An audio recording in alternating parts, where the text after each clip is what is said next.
Okay, so this is Elizabeth. Elizabeth's from the local area. She's suffering from malnutrition. At the moment, the food from our last harvest in this area has run out, and there are lots of children that are getting the typical features of a swollen belly, and losing hair, and sores over the body. One of the great things about the children's ward here is that we're able to provide these kids with food, with play, and while they're here, the mothers get the chance to learn how to grow a balanced diet in the demonstration garden. Okay, so this is the mother to Elizabeth, and she stays in a place quite a long way from the hospital. To get here, she will have walked for more than a day. She has another baby, Barbara, who's still on the breast. And while children are being breastfed, they can usually manage to get enough calories in order to remain well nourished. It's when kids come off the breast at the age of 2 or 3 that the problem really starts. I'm sitting with the mother of Harriet, who's another girl who's suffering from malnutrition. As you can see, the children's ward is a little bit busy at the moment. Okay. We admit 50 or 60 children to this ward each month. The most common problems, of course, are malnutrition. We still get some malaria, although the numbers are reducing since we started being able to distribute mosquito nets. Problems like diarrhea because of the lack of really good access to water supplies. Epilepsy is a common problem, and even though we're managing to prevent mother-to-child transmission of HIV, there are still far too many babies that historically have been born with HIV. We managed to help all of these children because of the help that Touch Uganda are giving us, and I can't thank Touch Uganda enough.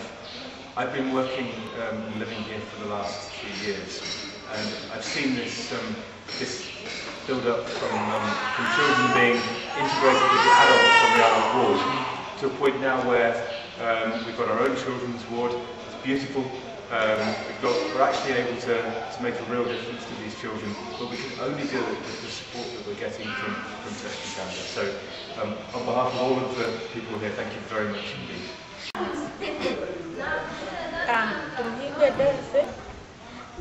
Support worker. I normally prepare milk for the malnourished children, and sometimes I tell the mothers how to prepare nutritious foods when they reach home, and I always teach them how they can dig up a small portion of land and plant there different types of crops like beans, vegetables, potatoes, and sweet potatoes. I normally teach the mothers how to dig using we have the demonstration garden behind the children's ward. That demonstration garden contains beans, tomatoes, cabbages, eggplants, watermelons, and many others. And the mothers are very happy with it. They promise that when they reach home, they will practice the same. This is the demonstration garden that I use when explaining to the mothers. You can see these are cabbages, there are tomatoes, cassava, as I have said, eggplants, have dodos there, maize, yams, and an avocado tree.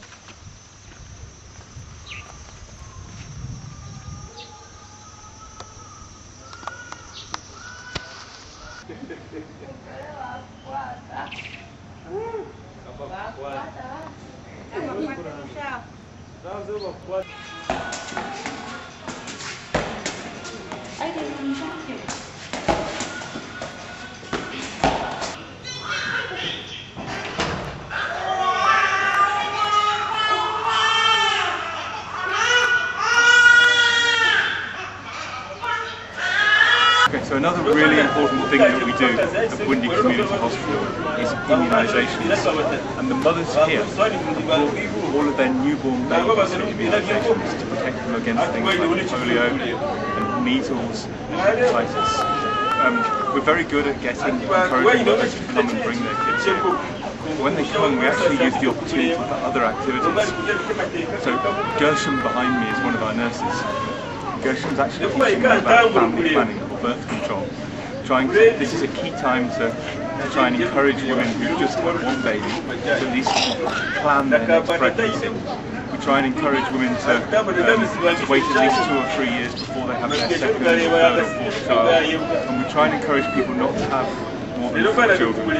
Once people start to have more than 4, the risks increase. These are some of the kids that have come for their immunisations. They're happy and smiling, or at least inquisitive at the moment, but in a few minutes after they've had the injection, they're going to be crying and there's going to be a lot of noise.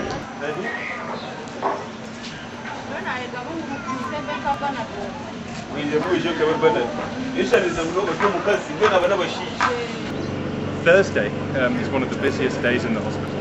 And what you can see behind me here is the outpatient department where adults and children are brought with acute illnesses, with fever or with pain. One of the reasons why Thursdays are so busy is that it's market day. And there are lots of vehicles moving to market with fruit, with vegetables, with produce that people want to sell. And while those vehicles are moving, people use the chance to hop on the back and take the transport to the hospital. The transport in this area is poor. There are very few vehicles on non-market day, and so many of the people who we can see here, if they'd come on any other day, would have had to have walked for 3 or 4 hours to arrive here. So they take advantage of the fact that the vehicles are moving, and subsequently that means that it's a tough day for us.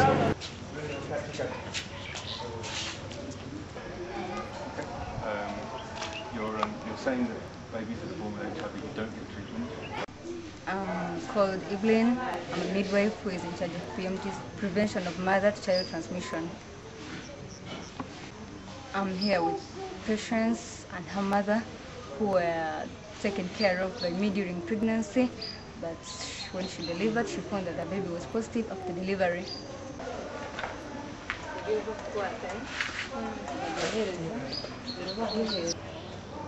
Patients were born with HIV. And the mother had ARVs during pregnancy, but then she delivered on the way, and then she acquired HIV. And right now she's getting some treatments, because most of the babies who are born to HIV positive mothers who don't have treatment die by the age of 3 years old. And here what we are doing is making sure that all mothers are tested for HIV during pregnancy, and we make sure we provide a safe delivery for them. They come and wait on the waiting mother's hostel, and we follow up babies right from 6 weeks of age up to when we find that they are HIV negative. After that is 18 months after delivery, and when they are positive, we try to bring them into care and we try to get drugs for them.